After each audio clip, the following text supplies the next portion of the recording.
2023. Roll call, please. Vice Mayor Sandu.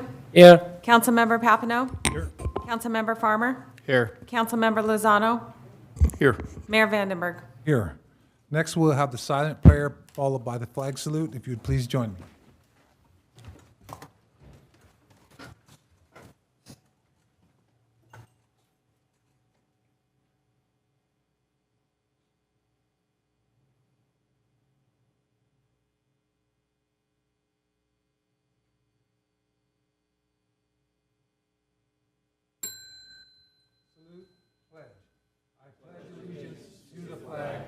United States of America, and to the republic for which it stands, one nation, under God, indivisible, with liberty and justice for all.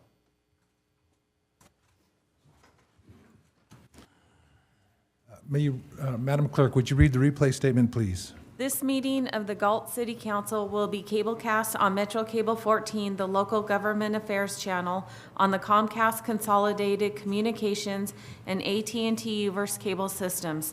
The meeting is closed captioned and webcast at metro14live.saccounty.gov. Today's meeting replays Friday, August 18th at 9 a.m. and Saturday, August 19th at 9 a.m. This meeting can also be viewed at youtube.com/Metro Cable 14. Thank you. Next is agenda approvals, additions, and/or deletions. Does the council have anything? Seeing nothing, I'll move on to presentations. Subject Parks and Recreation Commission Fiscal Year 2022-23 Annual Report by Aaron Sandoval. Sandovar? Good evening, Mayor and City Council. Coming up is our chairperson for our Parks and Rec Commission, Aaron Saldivar.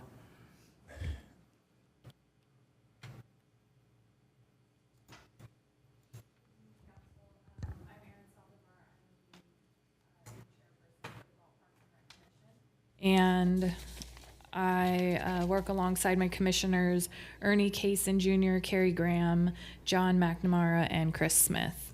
And just to kind of summarize a little bit what we've gone over recently, we tackled items. Well, we had a couple canceled meetings, so we only ended up having 3 meetings.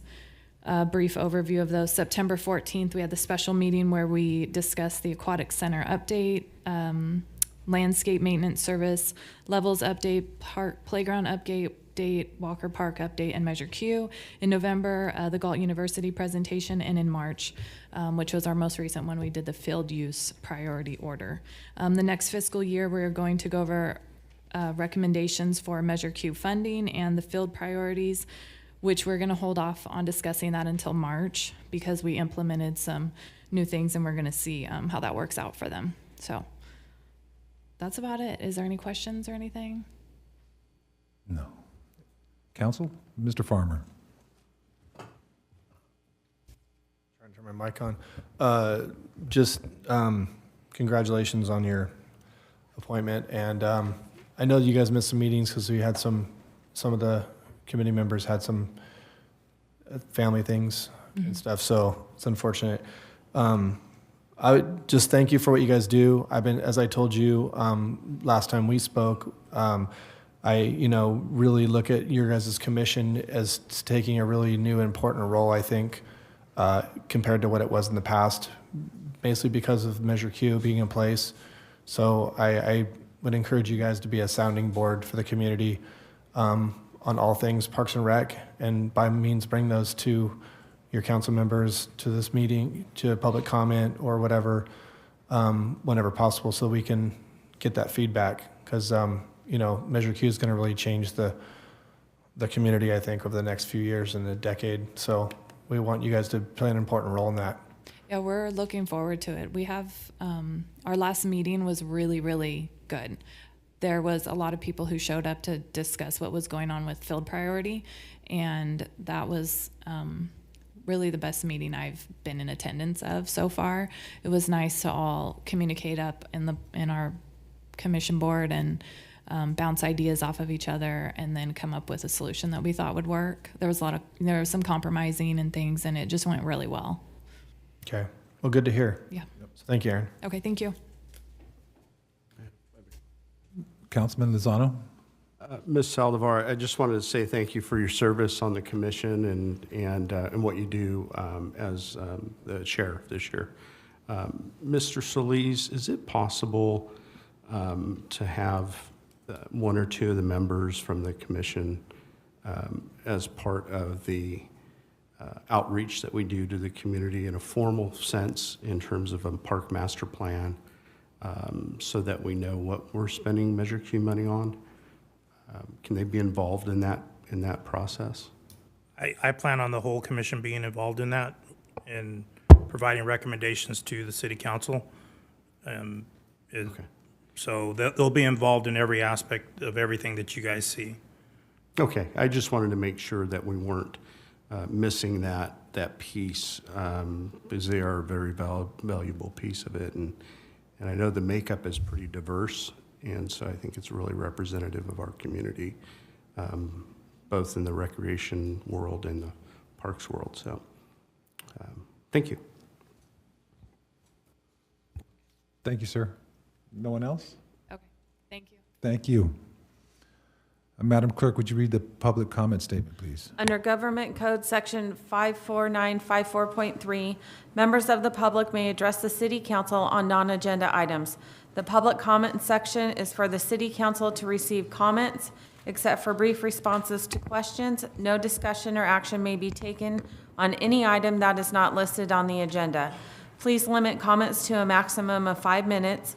Consistent with the city council procedural guidelines, the mayor reserves the right to shorten the time limit for speakers to ensure the efficient and timely completion of all city business on the agenda. Public comments may also be submitted as noted above via the options listed on the first page of the agenda. We have one public comment so far. Elizabeth McDaniel. And actually, Good evening. God bless you all. I'm just going to read a little bit of what I had for the last meeting, which was at 3 o'clock. I didn't know that. But I want to say this is regarding the Galt Place Senior Apartments, that things have gone from bad to worse.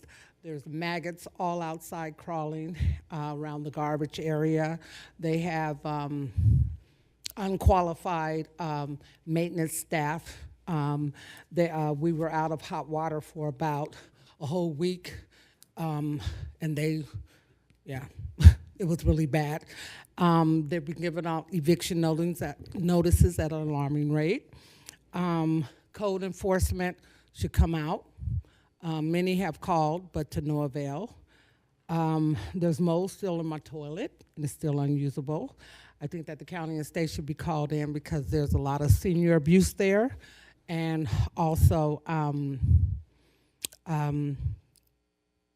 those with disabilities, they got the second floor of the apartment building, which is basically the first floor of the apartments, known as the Crazy Owl. And so something needs to really be done about CFY Corporation. This is what I basically was going to say last time, and I'm just going to bring it to you now. First of all, you've been made aware of many senior tenants residing there at the Galt Place, and that there is black mold throughout the entire building, specifically and personally in the tank of my toilet, electrical wiring issues in the unit, whereas one can be burned when disengaging cords from outlets, as well as devices are being damaged.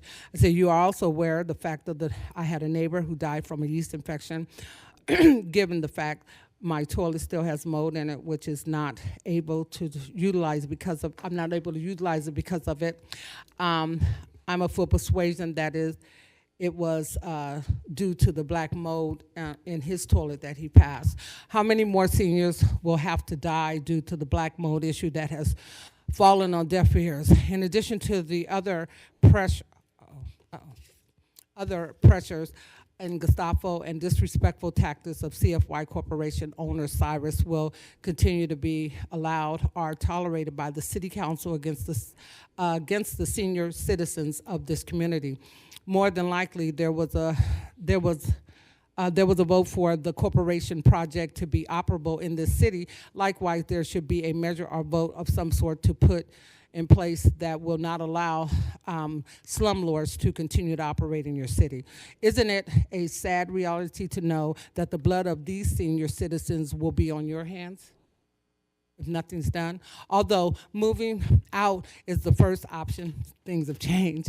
However, on second thought, why should I be forced, and other disabled people should be forced out to make that decision at our age, and why should it be allowed? Or why should we be put in this position by the city of Galt, County of Sacramento, the state of California, allow such egregious hardships to stand by and manifest? I'm going to, let's see. This matter is a health department and Department of Housing issue, and it's my suggestion that you all act on it for resolve and guidance as well. In some case studies where elderly abuse is present, businesses are cited and are not allowed to operate. Residents receive damage compensation and costs for one to relocate. Consider this. It could be your parent or grandparent. Lastly, for the record, as indicated to the council at the last July meeting that I had attended, I've been given another notice of entry by the management to come and make any and all repairs. A note, I was not present, but after leaving their ladder and box of light bulbs in my apartment, the manager came back with 2 other people to retrieve items, noting that they'd be back to repair garbage disposal. When I mentioned the toilet, the response was, I have to do a new work order, in a manner implying she didn't know about it. BOLOGNA, hogwash. I believe this was a tactic to form some type of legal alliance. I was right. Or some sort of allegations towards a legal battle against me. There was no repairs made in the apartment that day or until this day. In fact, now the toilet water is low and barely flushes. It's bad. Mold still in the toilet, garbage disposal, and water leaks from the freezer into the refrigerator, or the refrigerator leaks water. I have to keep a little bowl under there to catch it, and then it turns the ice in the refrigerator and empty it. Furthermore, they've never addressed any issues with me personally concerning items that are missing from my unit, per the May 24th letter to Regional Manager Linda Rowland. And also, I haven't heard back from Mr. Hines. Elizabeth, your time has expired. Oh, I'm sorry. That's okay. Some time ago, I let you go. That's okay. Oh, thank you. I just want you and everyone involved to know that the police, code enforcement, and people in the city are all working to resolve these issues. Unfortunately, we don't have the authority we wish we had in some areas. There's also logistical problems that I don't even like saying that, but that's the reality of the situation. And we're trying to work with the county that has more authority than we do with the housing. So it's not from lack of effort. Okay, I don't like it. No one likes it. You know, I want to make that clear. Mm-hmm. But we can't break the law just because it feels good either. All right. Well. And I encourage you, and I know you will, continue to complain, please. By the grace of God. Thank you. Yeah. Okay, you're welcome. God bless you. We have one more public comment online. Thank you. Mr. Davidson? Can you unmute? Yes, ma'am. There you go. Can you hear us? Yes, can you hear me? Yes. Yes, we can. Then we're good to go. I'm sorry that I'm not able to attend in person. I'm recuperating from surgery. I had a question about the upcoming public forum on the 22nd. Is there any way that a person such as myself, who's obviously going to be unable to attend in person, can either make public comments via Zoom or on a call-in basis? And I can wait until the end of the meeting for an answer. I'll be watching the whole meeting anyway. Thank you very much for your time. I appreciate all of your work that you're doing. Thank you. Take care. Thank you. The forum being held next week is an in-person forum.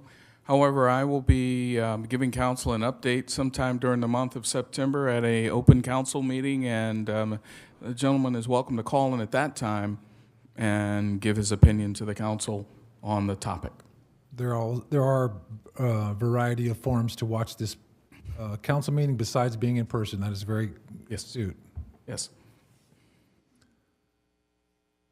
No more public comment? His hand's still raised. Let me make sure he doesn't have another question. Mr. Davidson, do you have another question? Your hand's still raised. Thank you. Go ahead. Thank you, Madam Clerk. Next is reports by city council members on regional boards, commissions, and/or committees. Vice Mayor Sandu. Thank you, Mr. Mayor. I did attended the Sacramento Transportation Authority on August 10. There's a couple things we did. One thing, adopted resolution delegating authority to the executive director to execute agreement with federal, state, regional agency in order to receive or disperse federal or state grant funds on behalf of Sacramento Transportation Authority partner agency. And we also discuss, in 2022, transportation, they have a measure A, and it was failed. I believe everybody know it was only approved 44% approval rating. And the whole board was discussing what we can do the next time. When any measure fail, it costs to the agency.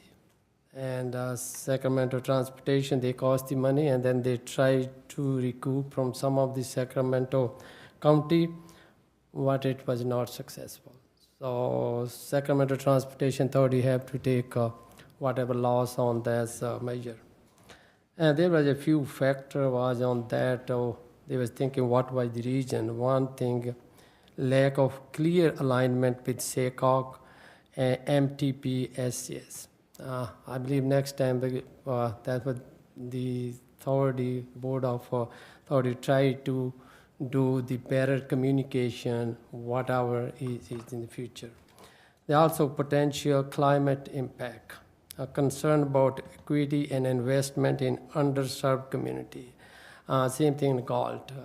There is certain thing we discuss in a transportation, it might be not really is per Galt, like in there is a trails. If they were spending maybe, I don't know how much money, but depends on how many people from Galt they can go to Sacramento for the traveling. So that kind of things they can discuss.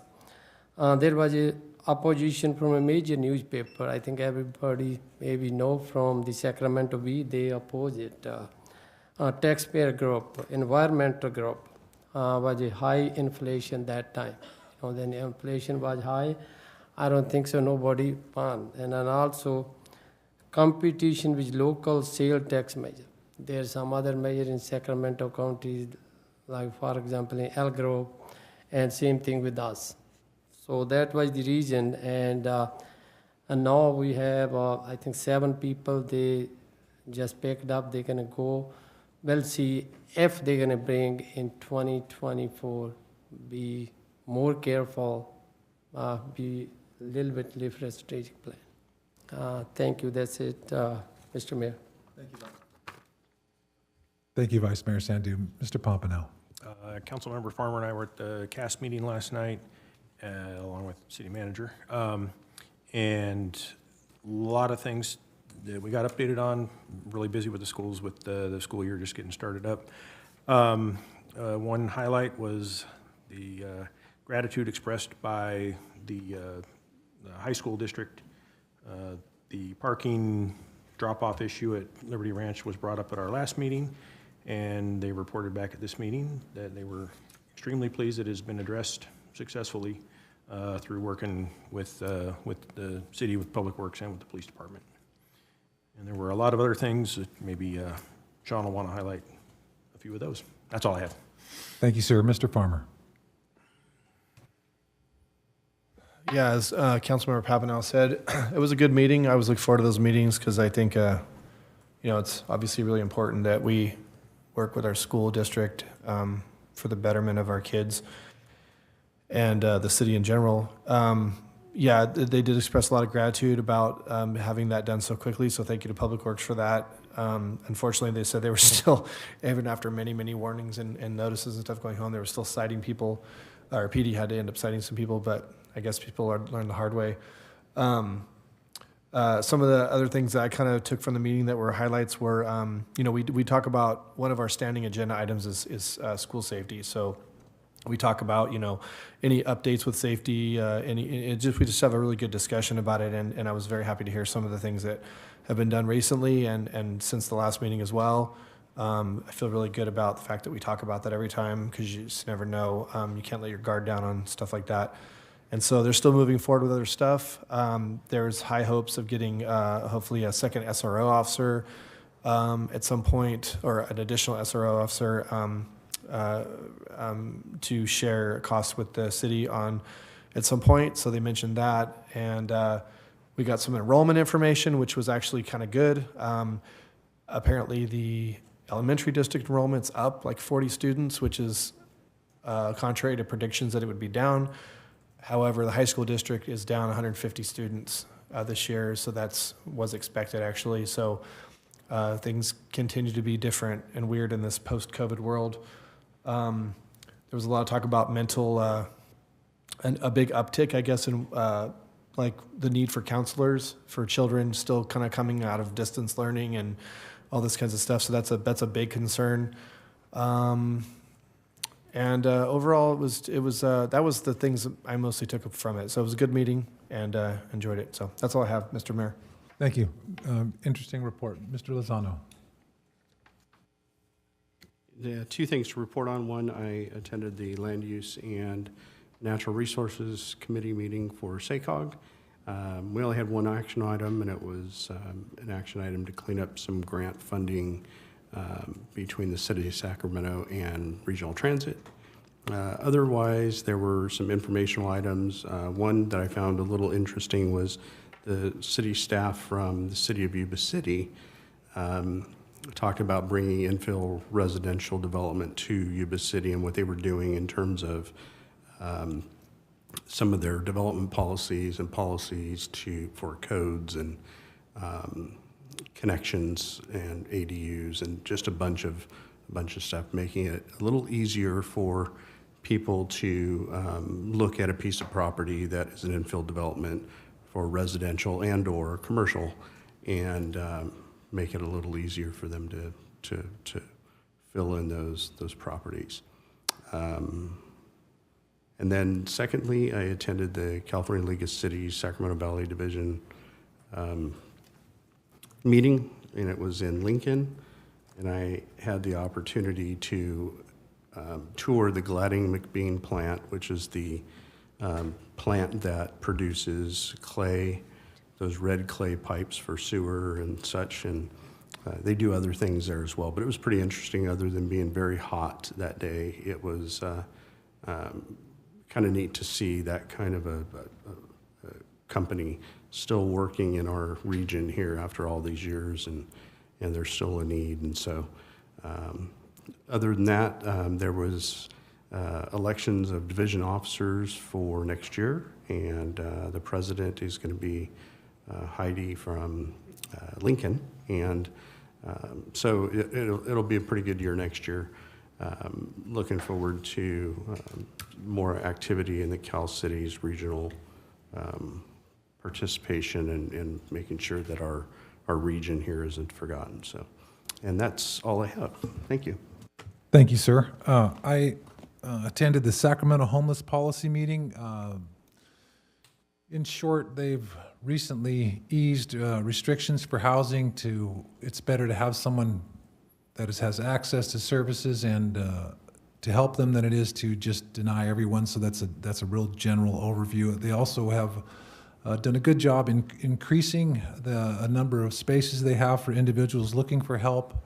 I wish there was a way for them to be more public about, not that they aren't public, but I don't think the general public knows exactly how good their numbers are, and they've increased a lot or decreased the people in the homeless by a fair quantity. It was like 20%. So it was really good to hear. I had to listen on my phone, so I couldn't really take notes like I wanted to because I was driving, but it was really good to hear. I also attended the LAFCO meeting. There was basically employee review, and then they had something interesting where they actually had a water district reduced to sphere of influence to 0 so that another water district could take over. But it's very tricky and interconnected with the state, so I won't go too into that. And that's all that I have. So next is information and consent calendar. Is there any public comment on this item? No public comment. Thank you, Madam Clerk. With that, it is recommended that items 1 through 3 be acted on simultaneously unless separate discussion and/or action is requested by the council members.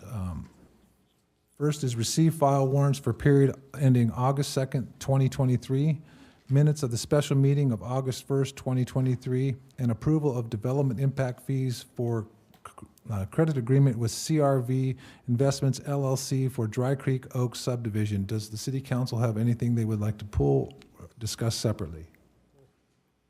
Mr. Mayor, I just want the information like F3. Okay, so you just have one question, you want to pull it? Yeah. Okay, so then I would be looking for motion to receive the file warrants for period ending August 1st, 2023, and the minutes of the special meeting for August 1st, 2023. Do I have a motion? So moved. Moved by Councilman Pompano, seconded by Councilman Lozano. May I have a roll call vote, please? Vice Mayor Sandu, Aye. Councilmember Papineau, Aye. Councilmember Farmer, Aye. Councilmember Lozano, Aye. Mayor Vandenberg. Aye, motion passes 5-0. Next, we will discuss approval of development impact fees for a credit agreement with CRV Investments LLC for Dry Creek Oaks subdivision. Thank you, Mr. Mayor. I believe this is with Mike Selling, right? Correct. Mike, just for the information, I did understand maybe 80%, but public some, I have a comment from the public. This is the credit agreement, right? Fee credit agreement. This is not a incentive. Can you a little bit difference? What's the difference between free credit agreement and when city giving somebody incentive? So from the public works side, and I may look to Mr. Hoffman to help with the incentive. I don't know if he knows, or it might be more in Amy's area, but for a fee credit agreement, this is essentially for certain off-site improvements that the city conditions a developer to do, meaning it's above and beyond what would be a reasonable condition for them to do. So in this case, there are two things. There was an extension of a new sewer line where Dry Creek Oaks is situated. I apologize, we don't have a map, but essentially just to the south of Bossow Road. Their sewer connection runs up to Simmerhorn Road. And in between there on the north side of Bossow is another development that will be coming in the years ahead, Simmerhorn Ranch. So the city essentially conditioned that the sewer connection run north to Simmerhorn and that those two developments share in the cost of doing that. So because Dry Creek Oaks was ahead of Simmerhorn Ranch, there's no ground really broken for Simmerhorn yet, and Dry Creek Oaks is already going vertical, that they are the ones that put in that sewer line.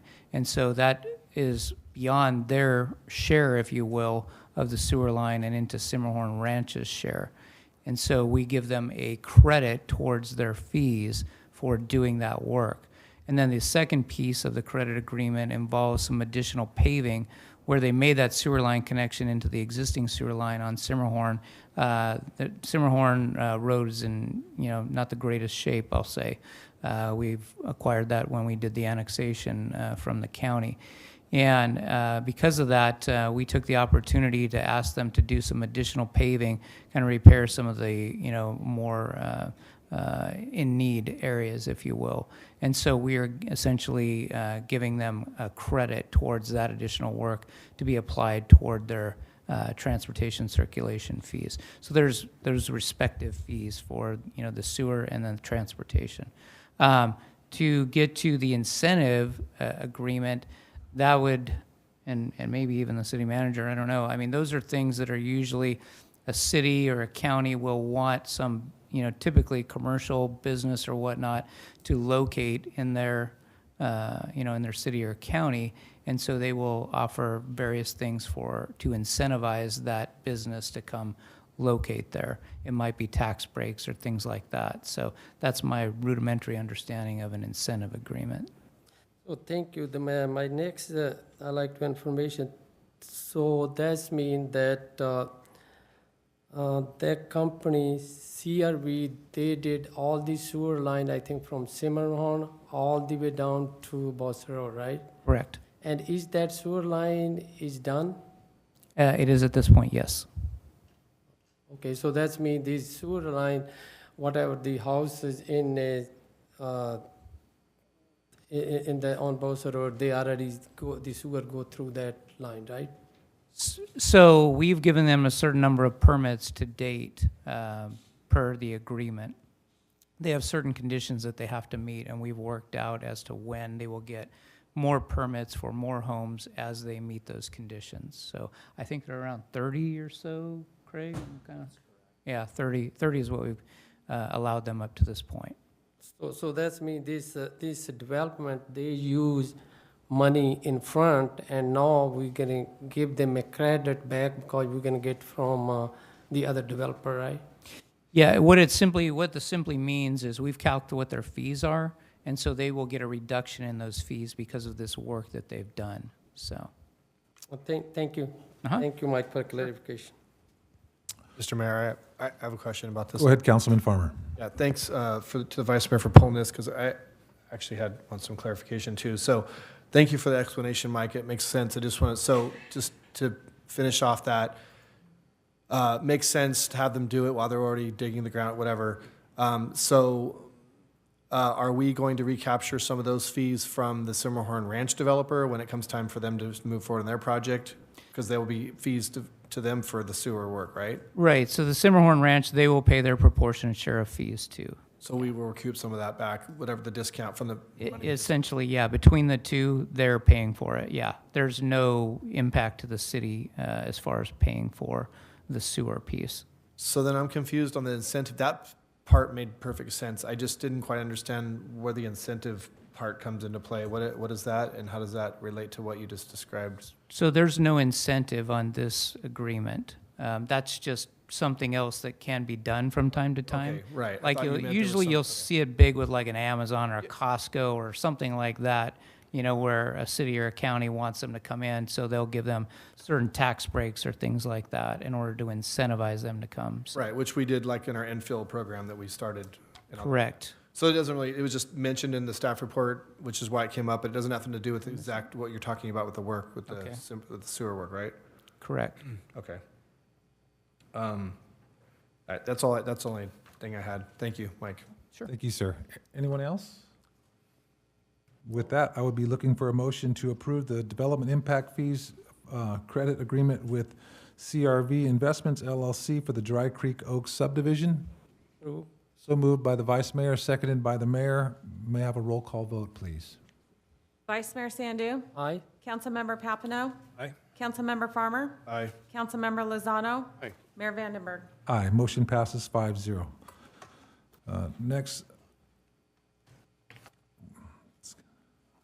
Next is regular calendar, City Council Office, Subject Commission on Aging Appointment.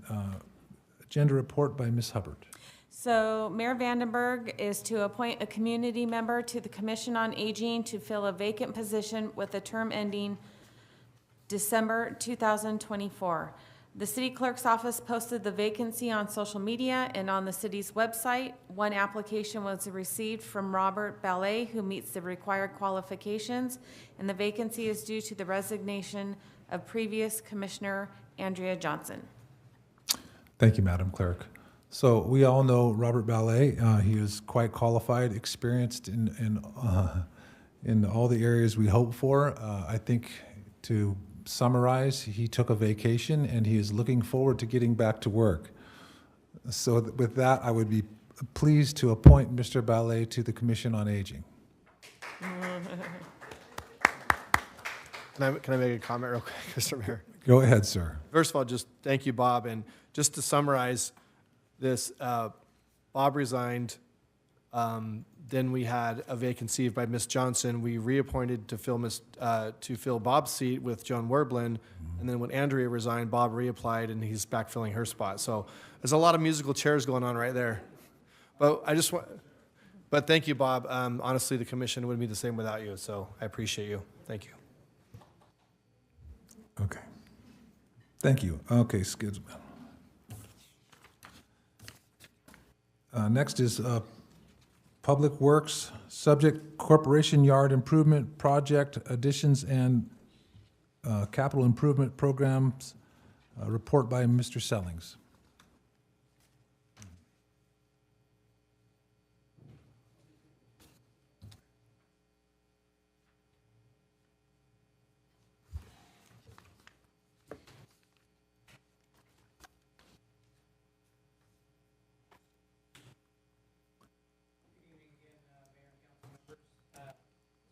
Is for the council to consider adding a new project, a capital improvement project, essentially the Parks and Recreation Corporation Yard, into the city's CIP and other related actions.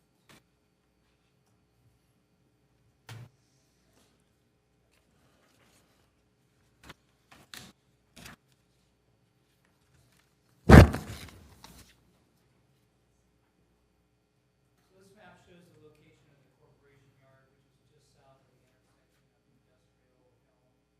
And it's essentially immediately south of the UPRR railroad spur line, which you can kind of see it angling down to the southwest and northeast there. And then Oak Avenue is just to the east, Poplar Street, south of the very bottom edge of this photograph. See the two buildings there, the, I guess, the more northern one, top of the picture, that's the, what I'll refer to as the concrete block building. And then, the other roof you see kind of a larger, bigger, if you will, is the, what I'm gonna call the pole barn or open wall structure.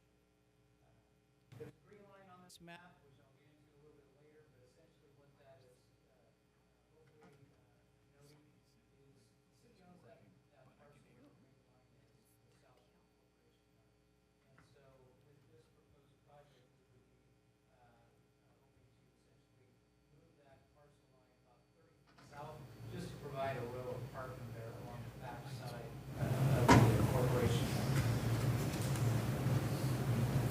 So a little bit of background about this, and the details are a little thin, so I'll admit off the top. The city did acquire this parcel in 1968, and that was about all that we could find in our records. We talked to some longtime folks that went around and, like I said, researched it, but not a whole lot more detail. You know, I mean, we don't know if the buildings were actually there when we acquired it or not, or even who the former owner was, so just a little too long ago, unfortunately. But the city acquired it in 68, as I noted, and essentially was used as the operations yard for the Public Works Department for a long time. And then for the last several years, it's essentially served that purpose as an operations base for the Parks and Rec Department. The site does include the only fuel facility for the entire city, and therefore it's used by all the city vehicles and equipment. And for this reason primarily, it effectively supports the operations of several funds. And I kind of noted there in the classes here, essentially the general fund, obviously, top, primarily for police department and other city admin services, vehicles. And then parks, of course, is their base of operations, but that also includes the three lighting and landscape districts that we have, as well as the 2020 Community Facilities District that was formed, which is for additional developments that have come online since then and will continue to come online in future years. Enterprise funds, that's our water, sewer, wastewater, and essentially storm, streets, transit. So all those different enterprise funds that facility is supporting to a degree.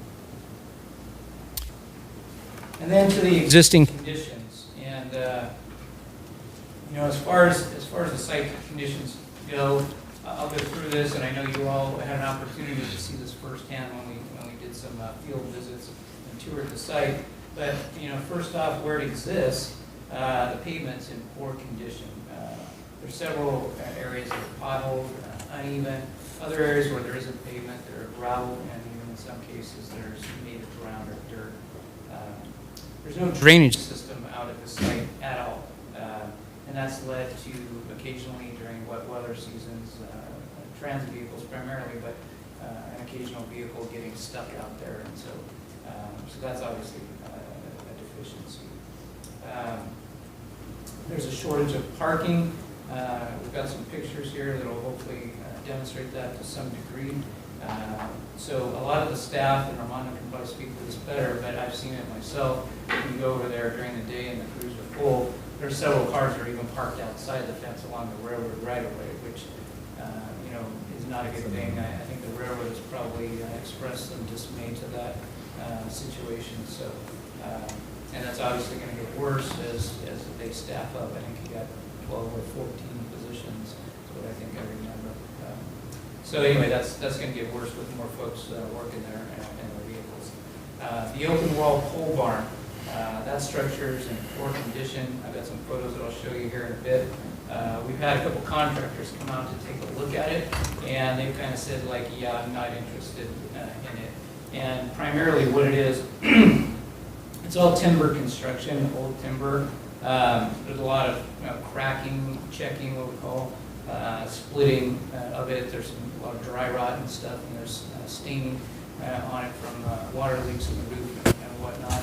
And so you'd almost have to go and check every member and, potentially have an engineer check it for structural integrity, and then possibly do some surgery to kind of restore the sections that would need to be replaced. So the fencing, that's in poor condition. You're going to see some pictures that you may recall from your site visits. There's bent poles, there's loose chain link fabric. A lot of sections are missing the barbed wire on top, and that's led to a lot of break-ins, thefts, vandalism, that kind of thing. So that's another deficiency. The roof on the existing concrete block building, which is the enclosed building, that's got several areas where it's leaking, and so that's another deficiency that we need to be addressed. And then, just glancing at my notes here, yeah, I mean, just as far as the space part of the break room and that whatnot for the existing staff, I mean, they're kind of busting at the seams. I think you probably saw in the break room there, I mean, it's basically wall-to-wall chairs. So to add another dozen or more people, there just isn't room in there. And there really aren't any good options because of the construction of it being a concrete block wall to expand that facility itself. So get into some of the pictures, and these show what I'm calling the open wall pole barn structure. Hopefully, I know with the lighting and stuff, it might be kind of hard to see, but particularly on the upper right one there, you'll see a lot of the staining and stuff from the leaking roof. And so that causes dry rot, and we've seen it in some of the members when you look up at it, at least from an engineering standpoint. We didn't really point stuff like that out in too much detail when you were out there, but I can assure you that there are multiple locations where it's pretty obvious. So it's a bit out of plumb, in some of the walls and whatnot too. But anyway, that's just wanted to point that out. One thing I do want to touch on here is while most of the areas under this structure were used primarily for the storage of materials or, equipment that was not used as much, and even some equipment that was basically being, held for parts when needed, it also covers the fuel island, and that's obviously used every day by multiple folks. So, the condition being, I'm going to call it uncertain, that's something that, I think is a concern, and I know that there were concerns expressed by some of the council members too about that. So, Next, kind of moving on to the roads. The slides over to the left side kind of show the more gravel and dirt areas. And again, apologies for the lighting here and whatnot, but that's the areas where you get the vehicles that get stuck sometimes in the inclement weather season. And then over on the right, those pictures are showing essentially the very uneven pavement in the areas where there is pavement and the extensive potholes that are out there as well. That upper right one, it kind of gives you a bit of a sense of the parking situation out there. You know, I'm gonna call out that work truck that's kind of to the left of that shot. It's where it's parked, and I know that they're coming and going, so it's not like it's parked there all day or anything, but it's blocking a lot of the egress, if you will, area for the fueling island. So you can probably hopefully see, you know, the tail end of some cars over on the right along the fence and whatnot. So, but anyway, it's definitely standing room only, so to speak, for vehicles out there. And then turning to the next couple of deficiencies here. On the left there, you'll see a shot of kind of showing some of the poor drainage situation, very uneven, so get some puddles and stuff. Even in, you know, this time of year in the hot summer season, some of that's probably due to irrigation from the adjacent properties. But I can tell you, you know, anybody that goes out there at any frequency, there's hardly a day that goes by that you don't see, you know, water ponding there like that. So, and that's just one section of it. And then the other couple of shots, you know, one is back behind and near that property where I was talking about moving the fence back 30 feet with the trailers in the shot there, the lower one. You can see the bent poles and that upper one, it's kind of hard to see. You've got more bent poles and the other deficiencies I noted as far as the barbed wire and loose fabric on the fencing. So going through all those deficiencies, you know, now I kind of want to turn to what are we proposing to do to address those. So first and foremost is the removal of that open wall pole barn structure. It's really kind of for two reasons, just because of the uncertain condition of it, but also because a big portion of that area is where we would propose to put a new modular office to address the space needs for the additional staff. And I'll touch on that here in a minute. But, and then after that structure is removed, I'm kind of going in how I would see the construction chronologically occurring on this to scarify the area. Basically, you got the remaining concrete block wall structure that'll stay, but to basically scarify that whole area. So tear out all that, you know, uneven pavement and whatnot, and regrade that area. And then the next step is going to be to put in a drainage system. And fortunately for us, it was brought to my attention by staff that the city actually had a bit of a design started on this project back in 2012.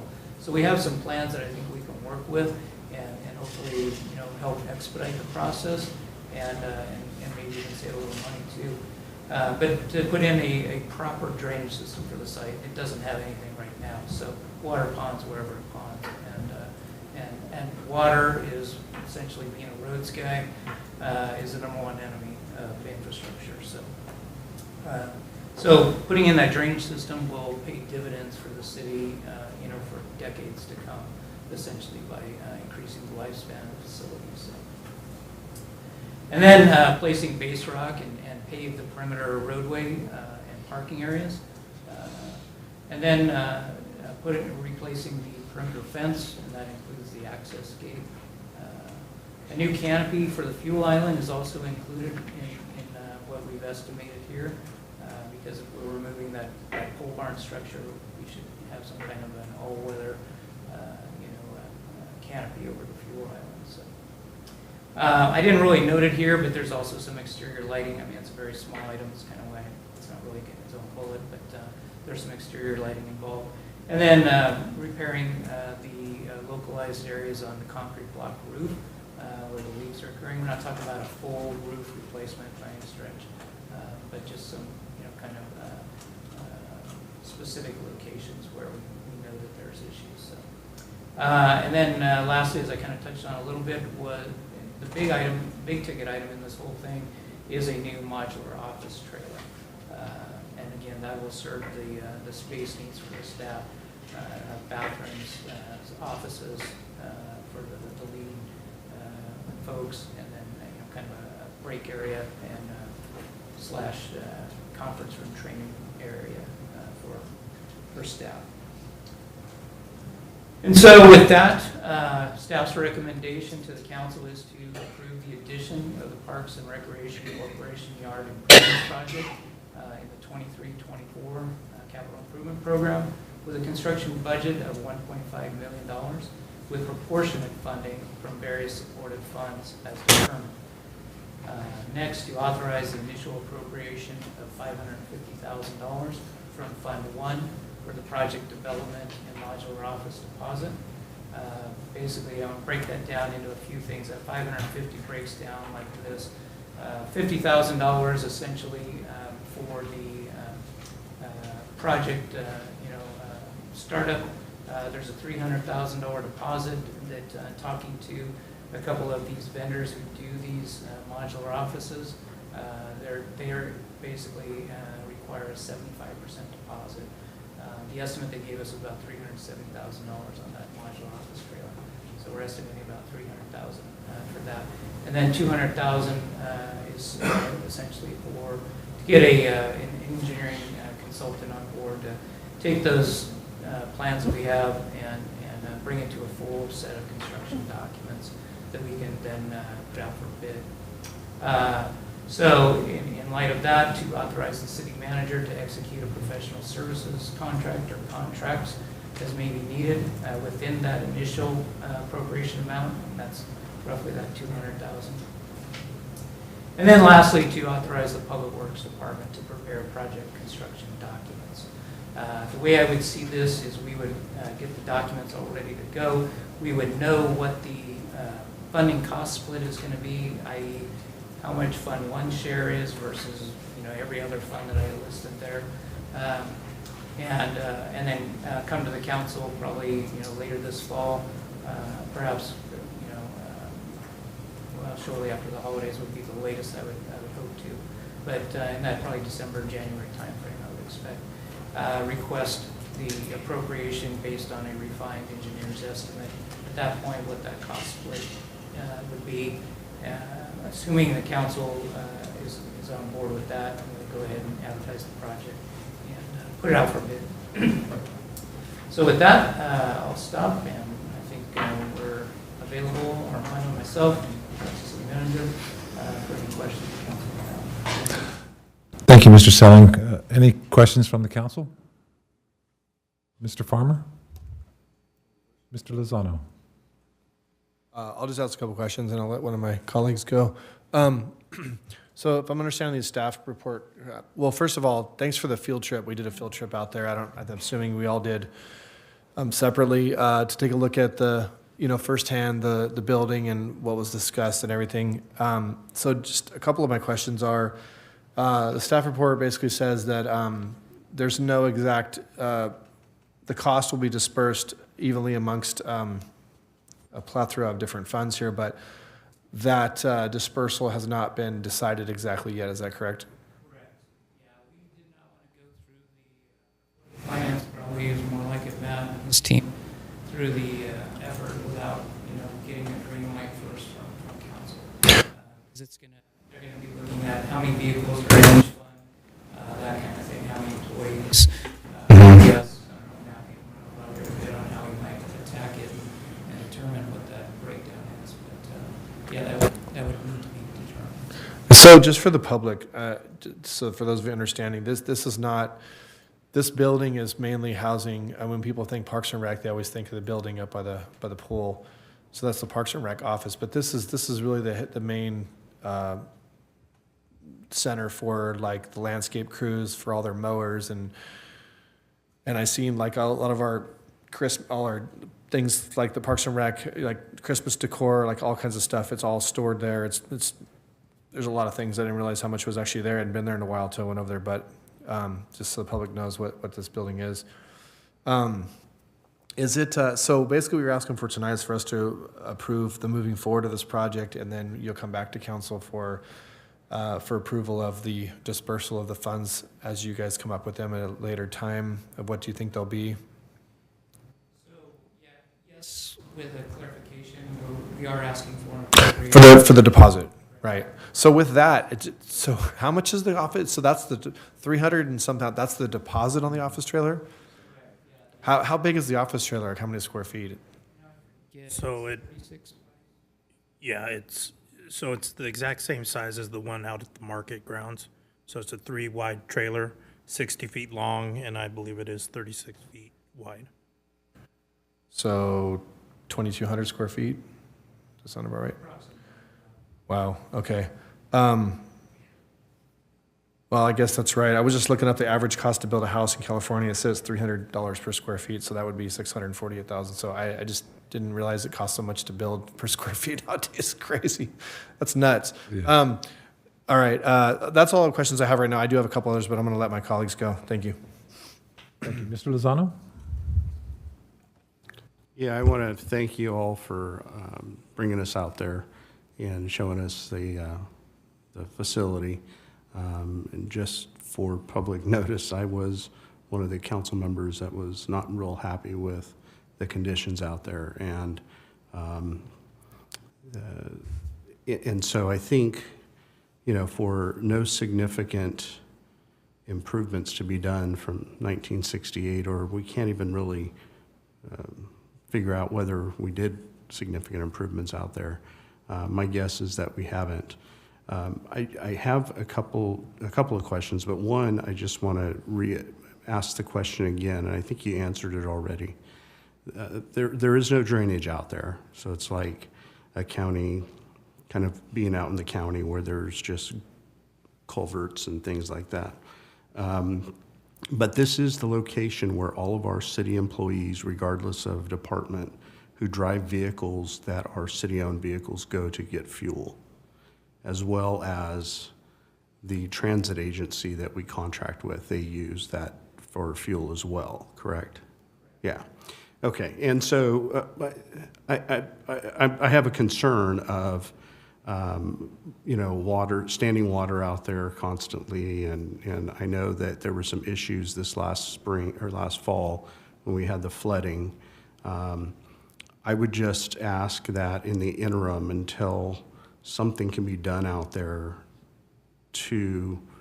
for city staff to look into having an alternate option for fuel. And I guess you could use a credit card at a local gas station, but more, if we don't have something already, have something put into place. And I'm just concerned for the employees that are working out there to have an environment which is an acceptable environment for them to come to work in.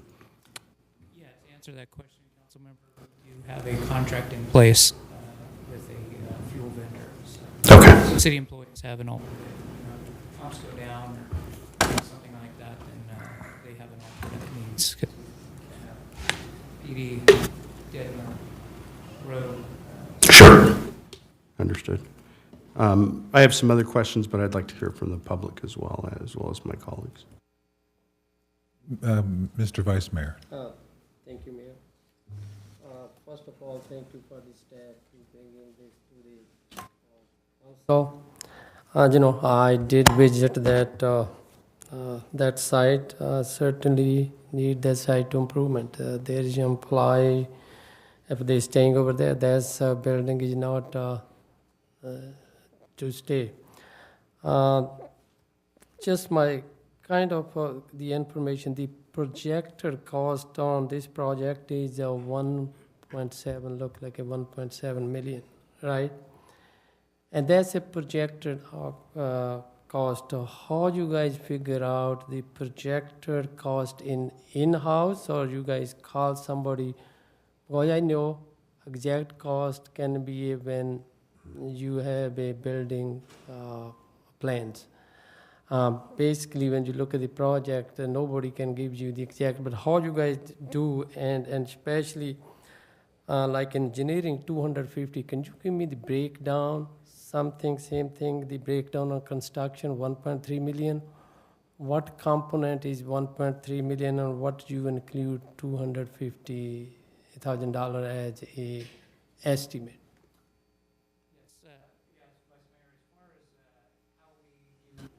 Preliminary engineer's estimate essentially is a couple of things that we take into consideration. I mean, certainly based on the engineer's experience with similar projects, but there is data that's available from other agencies. So we look at agencies in proximity to our own, knowing what the contractors are, looking at the scale of projects for things like what the unit costs of base rock are, what the unit costs of asphalt are, what the unit costs of concrete are, and apply it toward the project that we're looking at. Meaning, is it structural concrete or is it simply like things like curb gutter and sidewalk, those kinds of things. The building, certainly something that we don't see every day, and so contacting vendors and talking to them and getting an estimate from them. We typically say we want a budget level estimate, and that means that it's conservative. So our hope is that when contractors are bidding on this or vendors are bidding on this, that they're going to sharpen their pencil, and we're going to see some lower actual number than that. We build in contingencies also, so there are contingencies. As far as the engineering goes, that's typically there's a rough rule of thumb where you're engineering between your preliminary design engineering and then your construction engineering and inspection. It can vary from about 20-25% or so of a project cost. So that's kind of how we look at the engineering. Again, this is So, Mike, 25% to the 250 or 25% 1.7? Okay. So if you're looking at a $1.5 million construction cost, then you're looking at roughly 25%. So, yeah, or up to that would be a maximum number. Again, you look at what are the elements of this project and how much inspection are they going to need? So a lot of it is drawn from experience, but again, it's also taken from other what we call bid tab data. So other projects that other agencies have done in the area, even Caltrans. So we look at those kinds of things. Excuse me, gentlemen, the city manager would like to make a comment. Thank you, Mr. Mayor. Mike, would you use the handheld microphone that I hope is up there? And the audio professionals that are recording this meeting are having difficulty getting signal from that particular microphone. So thanks so much, Mike. I appreciate it. Check, check. I think it's working. Okay. Did you get everything that I was saying, or do I need to repeat something? Or Oh, that's fine. did I miss any part of your question? I'm sorry. No, we can hear you pretty good. They just probably can't, not on the recording, it's probably Okay. muted somewhat. Okay. All right, and the other thing, Mike, on the report, it's saying funding to be provided by general fund or Measure Q funds. So at this time, we don't decide, that's why we put or.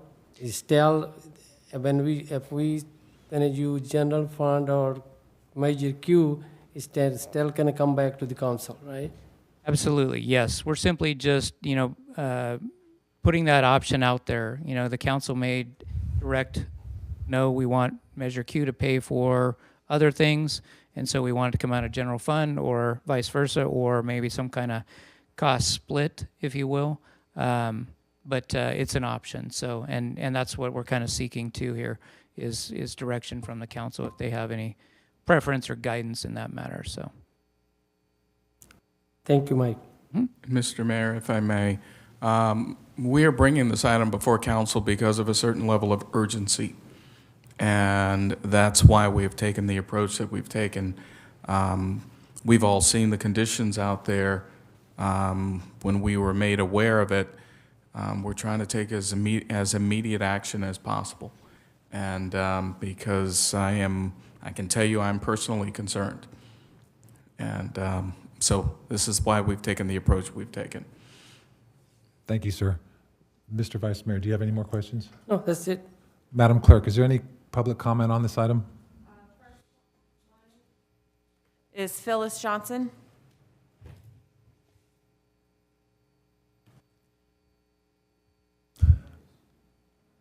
Okay. I agree with it in principle from what I'm hearing. I have not seen the place, obviously. I agree with the improvements, but, and it was brought out by Mr. Farmer, this sounds like the start. And if you get the go-ahead now, then you have to come back at least 2 more times with at least a start date and a completion date, and what's it going to cost at that point in time. So I personally think you should have a better presentation further into the program to give a complete picture and vote on that accordingly. Thank you. Chris Brossman. An extreme sense of urgency. 1968, we heard we haven't maintained the building since 1968, is what I heard. And yet now we suddenly have a extreme sense of urgency. You guys all been up there for longer. Said now we're just getting updated that we have a extreme sense.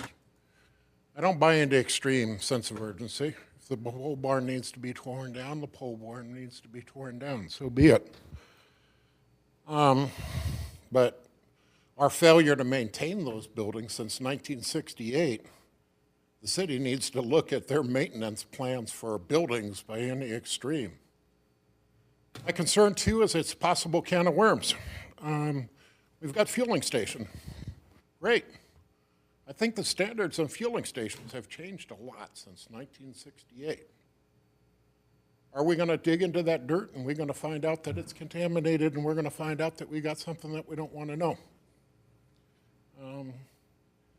Roof.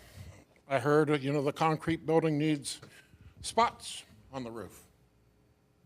I'm not a spot fixer. The building's leaking, probably needs a damn roof, guys. It doesn't need to be a patched roof. We need a roof. Now, we're also going into the building over by Carson, and we're going to remove some tenants down the road, right? That $1 million roof that we're buying over there. I understood that the maintenance stuff was moving over to that building, and that's where we were going to start utilizing that 100,000 square feet, or whatever that building is on it. So I'm kind of puzzled by that.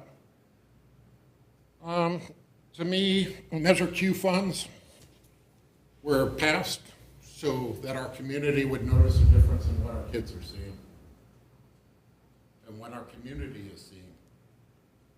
It wasn't made to make capital improvements that haven't been done since 1968. Thank you. Thank you, sir. Mr. Selling, could you address a couple of those items? Like the fueling tank is actually above ground, correct? It's not underground? Correct. So back in, I believe it was the early 90s is when the state had a program to basically rid the state of underground fuel tanks, UFTs they called them. And I don't have the history on that. That's something that we could look into if there were previously at some point an underground fueling tank out there. But we could verify that in the records, I think, with the state because it should have been mitigated. I don't know when the above ground tank has been put out there. I don't know if anyone here does. I know some folks have been around a while, but they may have a sense of that.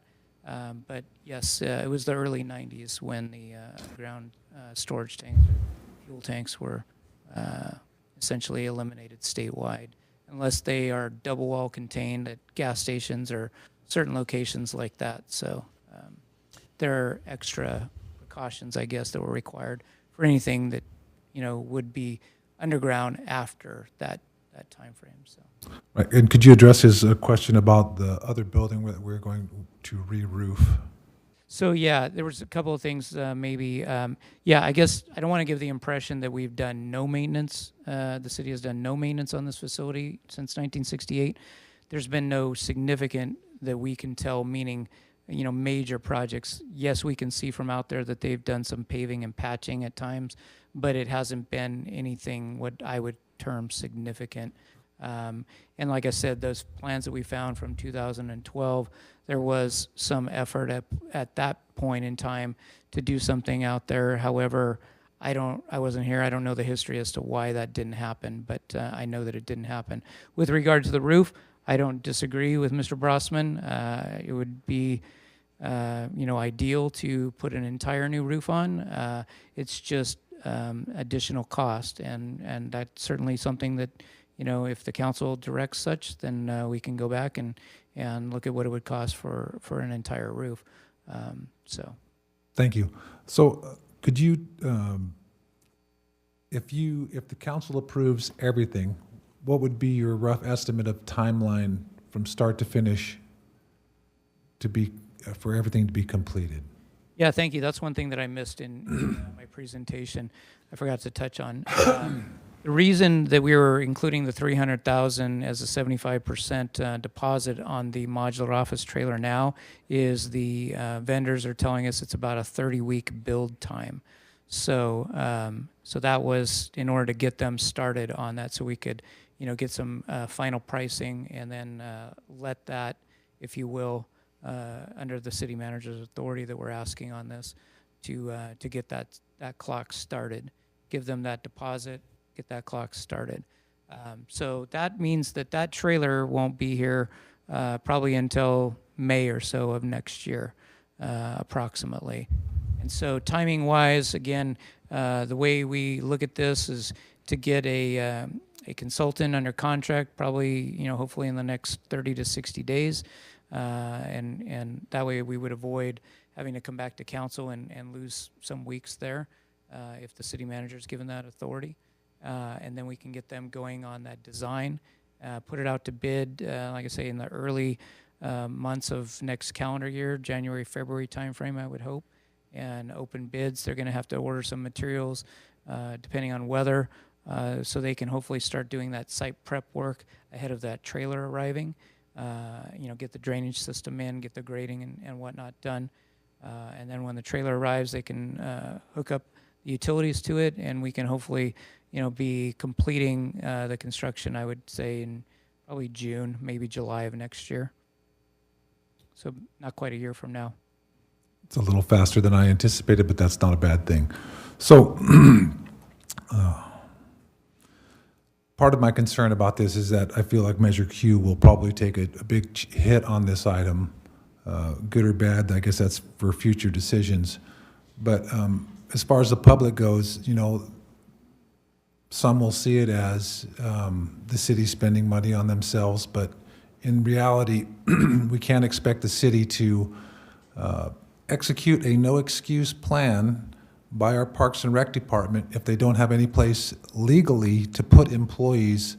If they're, you actually haven't hired any employees or enough employees yet to execute, what we desire. We're doing interviews next week. Right, okay, so, I saw the site as well as everybody else, and if you hire 7 employees, which is only half of what you want, you won't have legal places to have them go to the bathroom, change clothes. The facilities are just short of the legal standards. I worry about, what the citizens see, and that's why the timeline is actually beneficial in some respects, that we're still collecting revenue as we're tooling up or gearing up. The building is, like I said when I was there, if I was an old farmer, I'd probably want another 10 years out of it, but he doesn't have people going in and out of it every day. The building is old, it's rotting in places, it clearly has construction of the 60s. Could you squeeze some more years out of it? You could. If you're responsible, you shouldn't. That's the best way I can frame it. So with that, is there any other questions? Yeah, I have some additional stuff, Mr. Mayor. Please go ahead, sir. So, first off, I agree with what Mayor Vandenberg says in the fact that if we are going to expect a no excuse plan, then we need to have a base operations. You know what that building really represents to me when I saw it? Just for a record, I was in a 100-year-old barn just the other day that looked better than that building, to be honest with you. And that is sad because you're right. Like, why did we let it get to that point? And what I think that building is a good example of, and I hate to say this way, and it's really no offense to anybody in this current administration, but this is just another example of Parks and Rec just being the hand-me-down and treated like the redheaded stepchild of the city, in my opinion. I mean, this is their base of operations. I mean, the break room is literally in a storage room. That's the break room. It's a storage room. There's toilet paper. I mean, it's like, I'm like, this is the break room. It's sad. And so, so unfortunately, yeah, I'm not a big fan of, taking hits to Measure Q, which I feel like that's a decision still to be made when we come and start to there's many funds here that are going to share in the cost of this. It's not just going to be general fund and Measure Q. I understand that this is the Parks and Rec bill, majority use, but I still think there remains to be seen by future decisions outside of tonight what that dispersal of funds looks like. So I'm optimistic that we're not going to just, bear the brunt on Measure Q on this fully, but it's not safe, honestly. We should have done something a long time ago. I don't disagree with Mr. Brossman as why does it take this long, but you know what, Chris, if I had a nickel for every time I felt like this city council has been cleaning up messes from previous councils, I'd be rich. I mean, so this is just another example of that. We need to just forget the past and say, this is where we're at now. This is what the building looks like. What can we need to do? Correct. So Mike, answer your question. So I know we haven't gone out to bid, so we really don't exactly know the costs of what this is going to cost yet. We won't know that till we get the bids in and come back with the numbers. And to answer one of Chris's other questions, which I think was unaddressed, is we are not improving the fuel station aspect of this property, right? Because we are actually planning on making a fuel station at the new building at some point, but we don't have funding to do that yet. Is that not correct? So, partially, we are not doing any work to the fuel station at this facility at the Corp Yard. It will remain as it is currently, so there's no work involved there. With regard to a fuel station over at the 140 Enterprise, that is, I would say, remains to be determined. There's a possibility of doing it. The question becomes with the electrification of transit vehicles and whatnot, is it something, that we want to go through the permitting and all that kind of headache that goes along with it. The other thing about it over there is with the other tenant next door and their trucks and whatnot, there's a bit of an issue with, movements basically to get in and out of that facility. So there's some other things that I could say, but I'll stop there. Yeah. So that's important because bless you. So if we don't know if our police cars are going to be electric in 5 years from now or 6, who knows where the state's going, right? So it makes sense to not maybe do that part now. But to address the comment Mr. Brosnan made about sense of urgency, I hear what you're saying, Chris. I'll be honest. Every staff report we get usually has some kind of is worded in some way that makes it sound like if we don't vote yes, we're going to go off a cliff or something. So I don't really put a lot of stock in that. I just look at the facts and just make a decision. So, but I just want to say one last comment in respects to this building. When I go buy a new car, I don't just look at this is how much my monthly finances are going to be impacted. I have to look at what the insurance is going to cost me and what the the maintenance is going to cost and tires and stuff. And I know recently when we were presented with the new employee approval for beefing up the staff, we were presented with all that stuff. And I do appreciate the fact there was some maintenance built in that, and all those things were factored in, and that's important. But what I think wasn't factored in, and maybe it's just hard to see from this level, and maybe you have to be at a higher level, is I think once in a while we see something like this where something is brought to us and saying, hey, we're going to beef up staff. And then this is what the repercussions of that be. We're going to need, more equipment. We're going to need more leaf blowers. We're going to need more this and that. But now we're looking at something where we didn't really see. We're going to oh, by the way, now we're going to need a bigger complex because we have more employees. And this is not something that's really kind of factored in to us and brought to the council as the really foresight of making those decisions. So now we're being faced with kind of up against the wall where we really have to do this. So I would appreciate in the future if we can try to look at the big picture as best as possible and think of what, making these changes is really going to impact us. It's hard to see way down the road, but this one is very close. We haven't even hired these people yet, and we're already talking about something that none of us were talking about yet until right now. So I would appreciate that, but I do support. I think we need to do something. I would support moving forward. I'm looking forward to seeing the bids and seeing what those costs come in. Seeing, where we fall with the money, and this council will make a decision on where that money's going to come from exactly. So that's what I have to say. Thank you for your input, Mike. Thank you, Councilman Farmer. Councilman Lozano, would you like to add anything? Yeah, just one last comment. Had I seen this 3 years ago, it would have been urgent in my mind, based on the tour out there and based on whether or not we had 14 additional employees. Now, would we be putting in a modular? Maybe not. But some of those things out there need to be taken care of soon. But, you know, in about 2017 or 18, there was a presentation done at council about capital improvements in the Parks and Rec world. And there was about $4 million worth of capital improvements. And I sat in this audience and watched the whole presentation. And the council then did absolutely nothing, and we have done nothing to that as well. And so I think Measure Q is starting to do those things because they were playground replacements. I mean, we still have sand in some of our parks as opposed to engineered wood fiber, which is safer, more cost-effective, all those things. So I think we're getting there, but I also know that our council has been critical of some of those items that would show huge improvement initially, and one of them is the Walker Park project.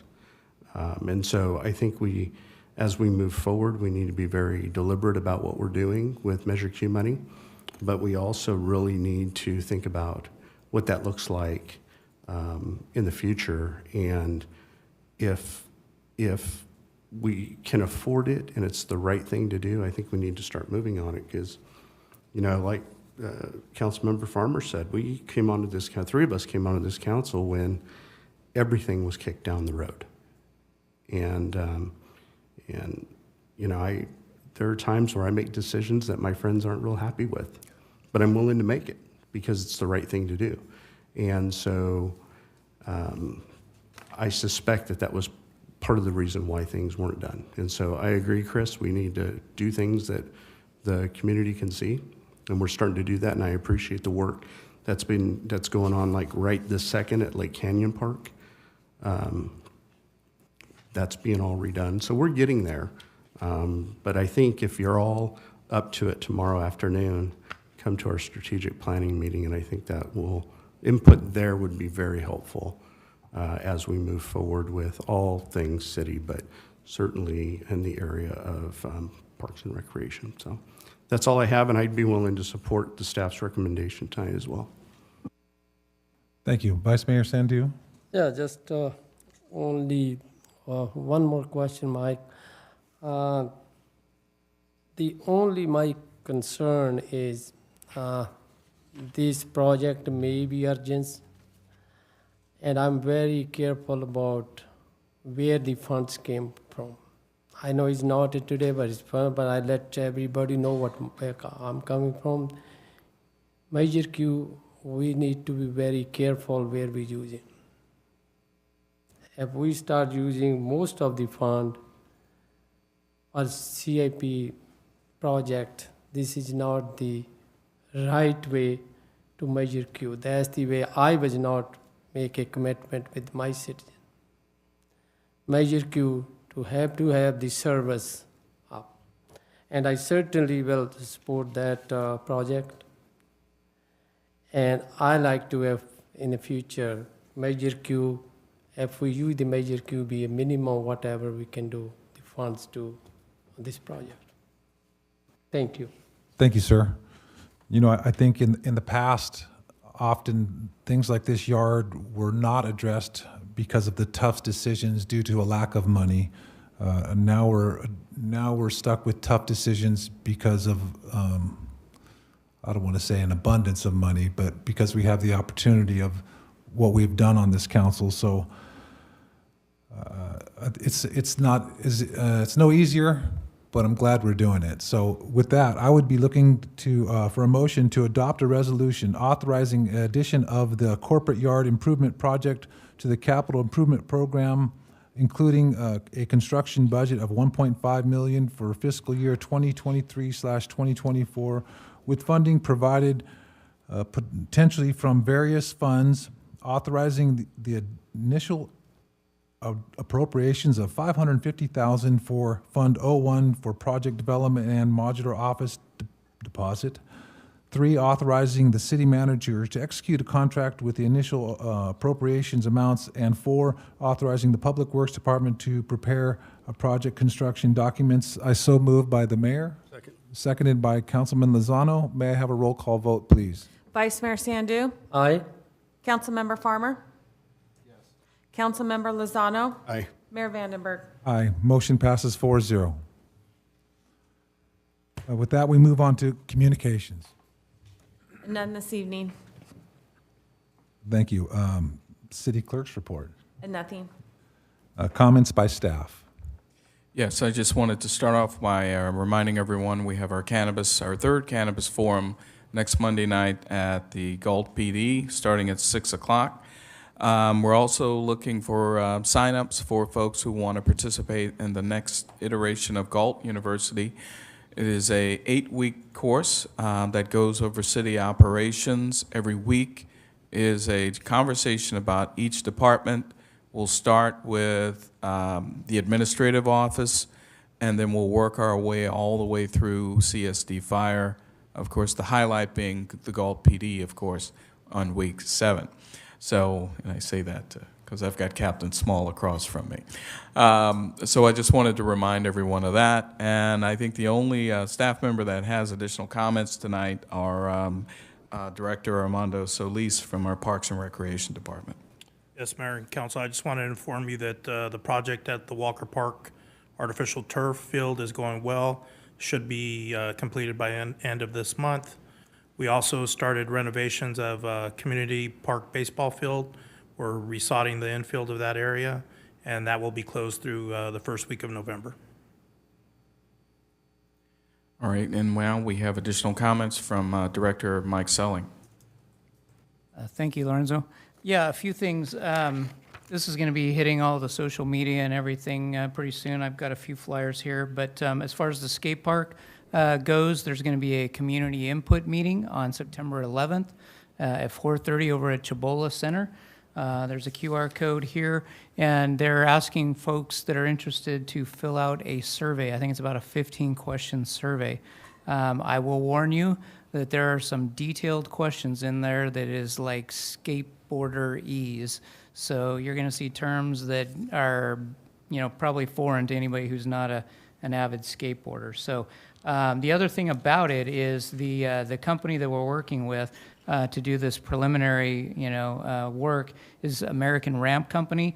The president, Nathan Bemo, he's a pretty well-known, semi-professional skater for a number of years and stuff. So my understanding is that he will be there for the meeting. So these folks know what they're doing. They've designed like 2,000, I think, skate parks in 40 countries around the world. So I think we've got, some top-notch folks helping us out here. So I wanted to bring that to everyone's attention. Like I said, it'll be on social media, probably in the newsletter and the website too. We'll work with Amy on that. So anybody, just again, take the survey if you want to have input into what the skate park may be. So. Mike, is that yeah. just an online, or is that an? The survey is online, I believe, only, Okay, yes. But the thing is September 11th at what time? September 11th at 4:30 at Chabola. 4:30, okay. Yeah. Thank you. Yeah, sure. And I've got some of these if anybody wants to take them or not. There's a QR code too, and people can take a picture and share it or whatever, so. The pickleball courts project over at Community Park, we had the pre-construction meeting is tomorrow, actually. So stay tuned for the construction schedule, but that is moving along. We'll be providing updates as we go on that. And then on the Parks Playgrounds project, they're on the third park now. They've already done Greer and Ashboro, so Lake Canyon's in progress now. And then the last two being Canyon Creek and Community will be following that. So just a quick update on that as well. And that's the end of my comments, so. Mr. Mayor, that concludes staff comments. Thank you. Comments by city council members, future agenda items. Vice Mayor Sandu. Thank you for the staff giving us a good report. Thanks you for their hard work. Thanks for the public comment, and also thank you for the community member to come to this meeting tonight. And that's all, Mr. Mayor. Thank you. Councilman Farmer. Yeah, thank you to the public comments. We always value those, and we wish there was more. As mentioned by Councilman Lozano, we do have a strategic planning meeting tomorrow, 3 o'clock at the community room at the police department. It is an open meeting, right? It's a public meeting, right? Yeah. So anybody who's interested in viewing that and giving input, we will be talking about strategic planning. This is, basically us deciding the road we're on is the right one, or we're going to make slight changes or what. So it's important to have input on that. I think the only, is it 3:30? Sorry, 3:30, okay. The only other thing I just wanted to mention is, being as how I just approved, like, I don't know, whatever the hundreds of thousands of dollars we wrote, I was wondering if Public Works would come take care of there's some weeds. I was gonna wait a little bit longer, but they're getting about 3 feet tall now, so I was about ready to go out my own weed eater at this point. On South Lincoln Way, where Chibola meets Lincoln, the medians are pretty bad, and the sidewalks are getting pretty bad with weeds right there. So somebody could please do me a solid and take a look at that area. I'd appreciate it. I drive it every day, so I see it. That's all I have. Thank you. Thank you, Councilman Farmer. Councilman Lozano. Yeah, I forgot to mention earlier that on this Thursday, we have a Cosumnes Fire Department 2x2 meeting. The Vice Mayor and I do up in Elk Grove, and so we'll report out on that later. I also wanted to mention that I attended the Sunshine Food Pantry and Resource Center barbecue fundraiser a couple of Saturdays ago, and turned out really nice. It was a very good event. A little warm, but they did a really good job of having a huge tent. And there was a lot of people, including former Supervisor Don Natoli, who was serving the tri-tip. And so very well done. The fundraiser was to build the new building for the food pantry, and so hopefully they'll do well.